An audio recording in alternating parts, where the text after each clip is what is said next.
In this class, we'll be looking at Anglo-Saxon literature, which is also known as the Old English literature. The Old English literature.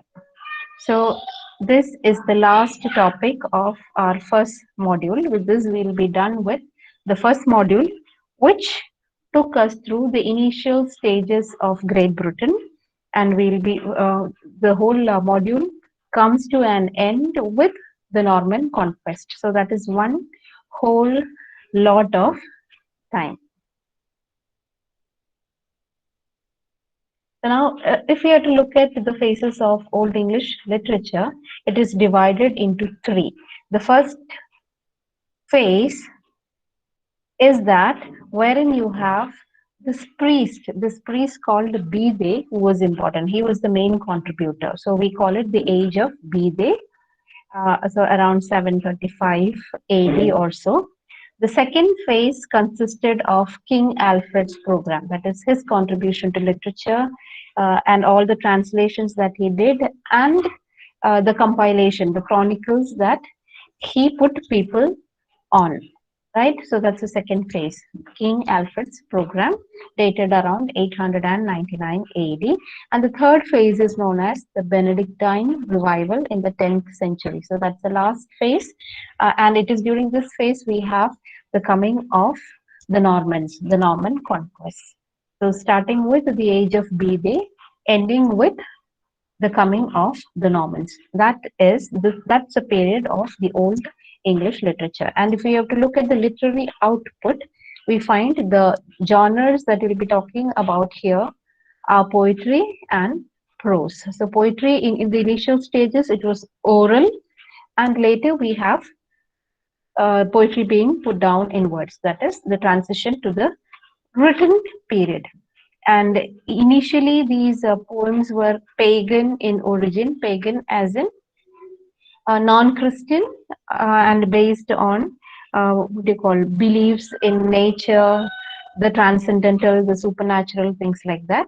And there were these presence of these minstrels as in these singing bards or the singing poets who would travel from one place to another, and many of these minstrels were employed by royal households and rich households, so they could afford to have their personal poet. So it was a duty of these minstrels to sing and regale them. We'll be looking at that in detail.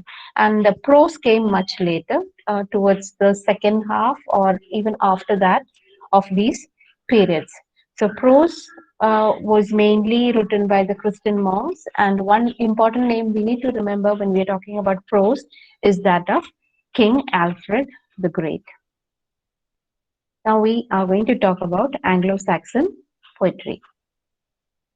This is a sample of how Anglo-Saxon poetry or language was written. So it's from one of the poems. I've picked a page from there and put it here. So this is totally different from the English that we know today. Maybe we can identify a couple of letters here and there, that's all. So you can see how much English has changed, transformed, and become what it is today. So this is the earliest form of writing, the script that we call Anglo-Saxon today. So not really English as the English that we know today. So now poetry, it had its beginning in the oral tradition, and these people, Anglo-Saxons, they were lovers of music, and it is this love for music that led to the flourishing of oral tradition and later the written tradition of poetry. So we're going to look at a time period from the 5th century till the Norman conquest in 1066. So these people, these Anglo-Saxons, they were keen lovers of music who would wind up for the day listening to songs, and these songs would the kind of ones that would sing about the bravery, the commitment, and nobility of the Lord. So these minstrels, they would sing songs, and they would sing songs praising their sponsors, praising their lords. So this was one way of entertainment, because that it was that time wherein there was nothing else by means of entertainment. So entertainment would mean poetry, singing songs, listening to these bards or minstrels. So every noble family, they had a minstrel who would entertain them with songs. And because they were uh, oral in tradition, it used a lot of compound words and alliteration. Compound words, as in you join two words together, so that's a compound word. So it used a lot of compound words and alliteration. Alliteration is a what do you call system of language wherein you have the same sound being repeated. Alliteration. So why do we have compound words and alliteration? Because it's easy to remember, and in oral tradition the thing is learned, remembered, and passed on to the next generation, right? So by word of mouth.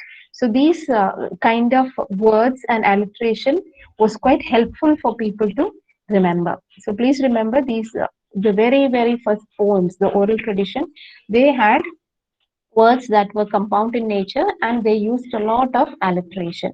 But and they didn't have what you call an extensive body of words, and they did have an alphabetic system. So language was in its very rudimentary form. It was not really put down. There were no grammar books or no canon to follow. So they were a kind of experimenting with the whole thing.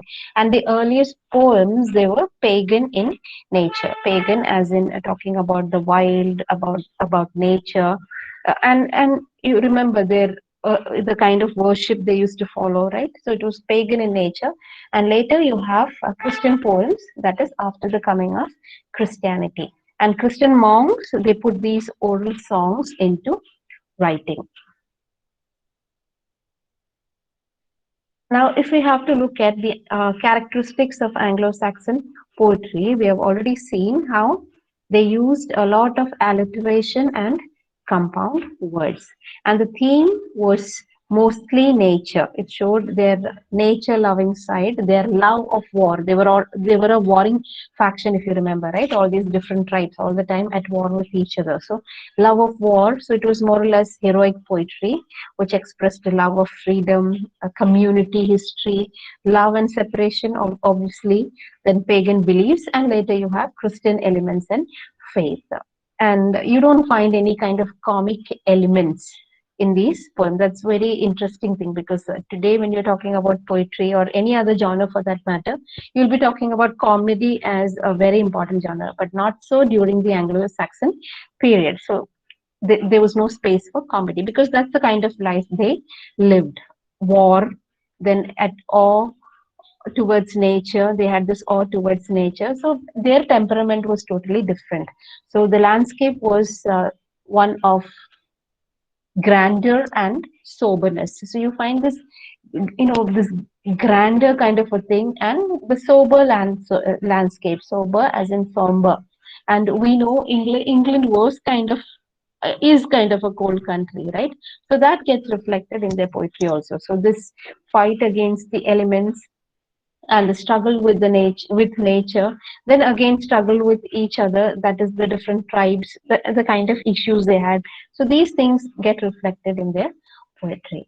And there were this group of poems called the charms, small little curious verses sung by the peasants in the field. That is one kind of poem you need to remember. Charms. So you have the heroic poetry. So mainly three kinds of poetry were written or earlier sung during this particular time. So you have the heroic poetry. Example is that of Beowulf. Then you have elegies. Elegies are songs in praise or even mourning in memory of someone. So elegy, for instance, a poem called The Seafarer, and then you had lyrics. Lyrics wherein they would rhyme. You could sing that to a musical instrument, the lyre. So that's why it's called a lyric. For instance, Caedmon, a Christian poet, he wrote many hymns. And another kind was charms. I mean, charms are not very literary. They are very strange kind of little verses that the peasants used to sing when they used to work in the fields. Now, this is, some of the cover pictures that you would find about Beowulf. And Beowulf is the first greatest literary heroic output from Anglo-Saxon period. So it's one of the most important remains of Anglo-Saxon literature, and the poem is called Beowulf. Its age is unknown. It comes from a very distant and ancient antiquity. It's like a piece of ancient armor, rusty and battered, and yet strong. So we get a picture of the time, the kind of beliefs these people had when we go through the story of Beowulf. Now, Beowulf, it was written around 1000 AD. We don't know who the author was or who the authors were. We don't know whether it's a collective work or whether it was the work of one person. So the oldest manuscript that we have dates back to 1000 AD, and it's the oldest surviving saga of the Germanic times. And it's also the oldest and the finest of Anglo-Saxon work. It is epic in nature. It is set in the area called Scandinavia. So it covers Denmark and Sweden. It has around over 3,000 lines. It tells the story of Beowulf, who was an adventurer, a slayer of dragons and monsters. So what is the story about? There is this king called Hrothgar, so a venerable, a very good king, Hrothgar, whose kingdom was ravished by a monster called Grendel. So here comes this person, that is Beowulf, this very, very strong and very brave warrior. So he helps this king by slaying this monster. So he kills Grendel and his mother in a battle. And the battle is so terrible that Beowulf is almost killed. But luck would have it, and because of all the medicines and care that he gets, he survives.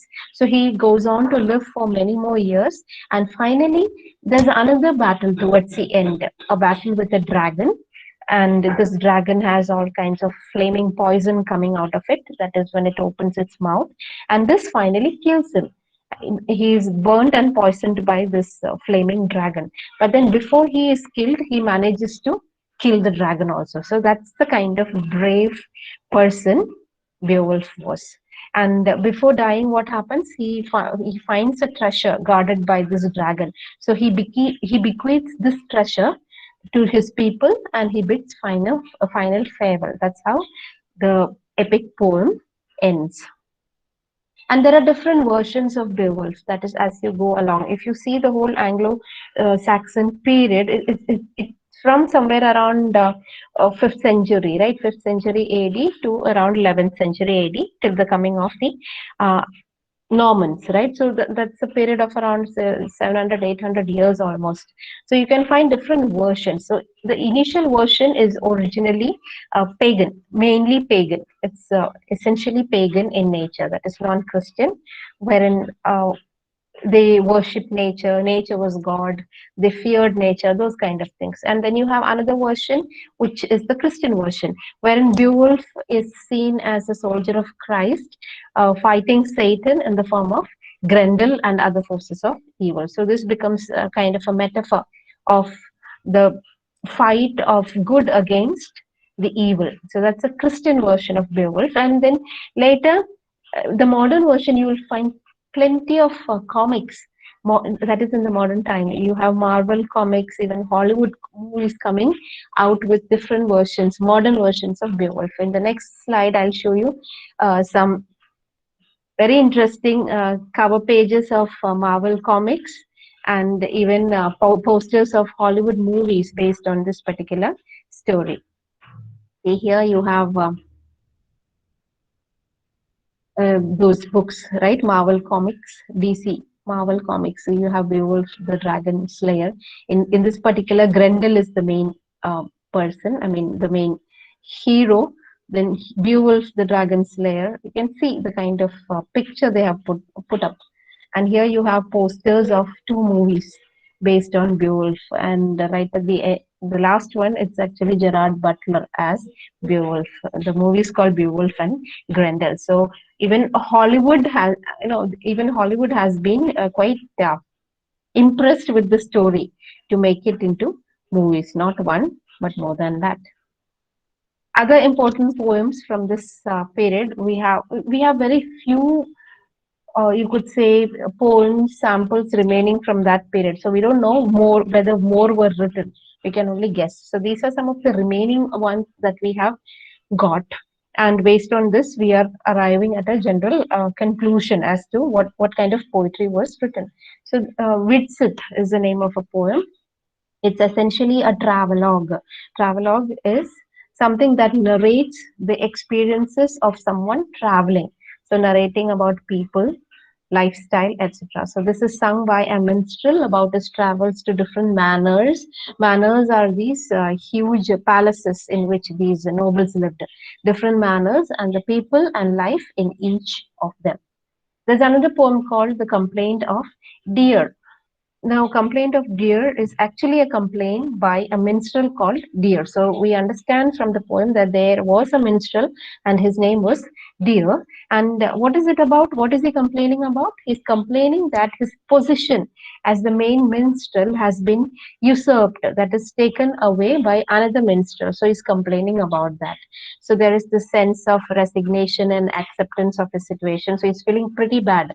Till then, he was this main bard or the main minstrel of a particular royal family. But then now, with the coming of another poet, his lord has shifted his affection towards that poet. So he's feeling very bad about that and he's complaining. You find the same kind of poems written by Shakespeare also in his sonnets. So he takes up the tradition from here. So it is lyrical in form and tone, and it can be considered as the first Old English lyric. And who's the first English poet? It's this person called Caedmon. Caedmon, he was a Christian. He was a Christian. So he was the first native maker of English verse. So what he wrote was more of English than the other poems were. So it is said that he was divinely inspired. His poems are mostly biblical stories based on the stories from the Bible. And he wrote the first religious poem in Old English. It was written around 670 AD. He wrote he had written many works, but only one survives, and it's called the Hymn of Creation. It's the only surviving poem by him. So he blends the native Anglo-Saxon elements with that of Christianity, and he can be considered as the founder of a new school of poetry. New school of poetry, as in uh, bringing in and infusing the Christian elements. Earlier, it was all pagan. You saw the dragon and stories like that, right? But now you have a lot of biblical stories, stories about saints, Jesus Christ, those kind of things coming into literature. Another poet of importance was this person called Cynewulf. He lived around the end of 8th century in Northumbria. He was a Northumbrian and he was a late convert. So he was also a Christian, but he converted to Christianity pretty late in life. So his poems are deeply spiritual, they are narrative as in you will have some kind of a story narrated in the form of poetry. And this particular poem, Aileen or The Dream of the Rood, it sings of the fate of the cross on which Christ was crucified. So it's something like an imaginary narrative on what would have happened to the cross on which Christ was crucified. And he is the only Old English poet who signed his authorship. That is, at the end of the poem, he would always sign his name. And all the others are all, you could say, guesses, or we get the details from somewhere or the other. But this man, he made it very clear that I am the author of this particular poem. And there are also some riddles in Old English that are attributed to him, but we are not very sure. Now, coming to Anglo-Saxon prose, it was mainly a handiwork of the Christian monks. So they were the main contributors. And when you're talking about the first period of Old English literature, and when you're talking about this genre of prose, the southern kingdoms, they were the first intellectual centers, right? The kingdoms in the southern region of Britain. And you have a very famous name here, Aldham. He was the abbot of Malmesbury. He's a poet who wrote both in Latin and English. And later you have Northumbria becoming the center of learning and writing with the coming of Venerable Bede. So earlier South was the center of all these kinds of intellectual writing, and later you have Northumbria. Northumbria is towards the north. And later again, you have the southern region, Wessex, with Alfred the Great and with his founding of the monastery at Athelney. Now, Aldham, who was he? He was a monk, he was a scholar, teacher, and a poet. He was the abbot of Malmesbury, later became the bishop of Sherborne. He wrote poetry both in Latin and English. He wrote sermons in verse. He was a brilliant architect and he is remembered for a church that he built by the river Avon. Coming to Venerable Bede or Saint Bede. He's called Saint Bede. He was a missionary from Ireland. So a Celtic missionary. He came and settled in Northumbria. So after his coming to Northumbria, Northumbria became the center of intellectual pursuit and knowledge. And he wrote this ecclesiastical history of the English people, which is the early history of the land without any bias. So this is a very important landmark work when you're talking about uh, literature and as well as history. So this is the first, you could say, history text about that particular time written during that particular time by this priest, Venerable Bede. And this work is later used by Alfred the Great for his compilation, the Chronicles. We'll be talking about that in detail. So this becomes the basis. So the Chronicles, it speaks about the whole of Anglo-Saxon history. So where did he get all the data about the earlier part? The earlier part, he got it from Bede's Ecclesiastical History of the English People.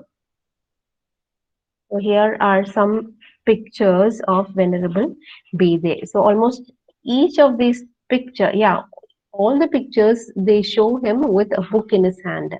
So he is known as this very, very learned and venerable person. So Holy Beda, Saint Bede, all this refers to Venerable Bede, and he is always shown as someone holding a scroll or a book or something divinely inspired. Now coming to King Alfred. Now, with the coming of King Alfred, the center of learning shifted from Northumbria to Wessex. We had already seen how he was given to intellectual pursuit. He was a man given to learning and writing. And what did he do? He was trained by monks. So he inherited the same kind of temperament. And he founded a monastery at this place called Athelney to teach and train the monks. So what he got, he wanted to give to the future monks. He translated the works of Bede written in Latin. So what he wrote, ecclesiastical history, it was written in Latin. It was translated into Old English by King Alfred. So he, other than this, he also did a lot of translation and compilation. So he translated and compiled books on theology and geography. Then he translated, we already seen Bede's Ecclesiastical History of the English People. Then Pope Gregory's Pastoral Care, Orosius' History of the World, and Boethius's Philosophy. So you can see the kind of literary output by this one person. So he can be considered as a literary giant. And he is mainly remembered today for his Anglo-Saxon Chronicle project. So he set up this project to write down the history of the English people. And this is the only vernacular history from so early a period. So the first part, it takes information from Venerable Bede, and the second part, it draws upon the West Saxon Chronicle. So there's something called this work compilation called the West Saxon Chronicle. And this gives the details about Alfred and his fight with the Danes. Now, this chronicle, it was kept in several monasteries until the Norman conquest, and later at this place called Peterborough till 1154. After that, we don't know where the thing is. And this is one of the most important works written in English. Again, King Alfred, this picture, we're quite familiar with this picture, right? So you have weapons on one hand, and the other hand, you have scrolls, books. It's a man of learning. And here is a manuscript, one, I think it's one of the original ones, yes, manuscript of the Anglo-Saxon Chronicle, which is still preserved and kept in, I think, one of the universities. I'm not sure which one. And the last period is that of the Benedictine revival of the 10th century. So now this happened during the time of Edgar the Peaceful, that is Alfred's grandson. He was assisted by Saint Dunstan, the Archbishop of Canterbury. There was a monk called Elfric during this time. He wrote several sermons in Anglo-Saxon, and he wrote homilies for all to be read. Homilies are the kind of sermon given by the priest in the middle of the mass.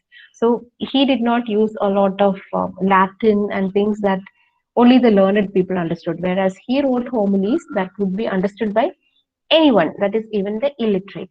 Another person we need to remember here is Wulfstan, who was the Archbishop of York, who is credited with a number of political and legal writings. So when we are talking about the Anglo-Saxon literature, the period is from somewhere around 5th century AD to the 10th century AD, 10th, 11th century AD, till the coming of the Normans, that is William the Conqueror. So it's a huge stretch of time. So literature moves from the oral tradition to the written. Initial stages we had poetry, because it was deeply based on poetry, the sung version of stories, wherein many of these noble royal families had poets of their own. And later, with the coming of Christianity, Christian monks, the setting up of these monasteries, many of these things were put down in writing. So you find the infusion of Christian element in almost all the writings thereon. So you have this transition from a paganism to Christianity in literature also. So if you have to look at a work like Beowulf, so you find different versions of Beowulf, and these different versions would give us a glimpse of the whole transition. So earlier version was the pagan one, and then you have the Christian version, and then it's a kind of work which speaks even to the modern sensibilities. So therefore, you have even Hollywood movies and even cartoons being made out of Marvel comics coming out with stories of the same.